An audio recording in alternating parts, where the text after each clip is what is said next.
Syederun ribuan pengunjuk rasa telah menduduki kediaman resmi Presiden Sri Lanka Gotabaya Rajapaksa dan Perdana Menteri Ranil Wickremesinghe.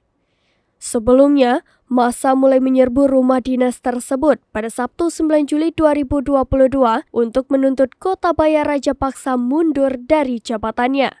Meskipun ketenangan telah kembali ke jalan-jalan di Kolombo pada hari Minggu, sepanjang hari orang-orang Sri Lanka yang penasaran berkeliaran di kediaman presiden yang digeledah.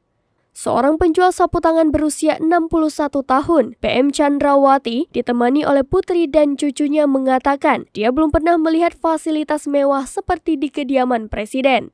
BM Chandrawati menambahkan, dia merasa tertipu karena selama ini masyarakat menderita, sementara pemerintah menikmati kemewahan.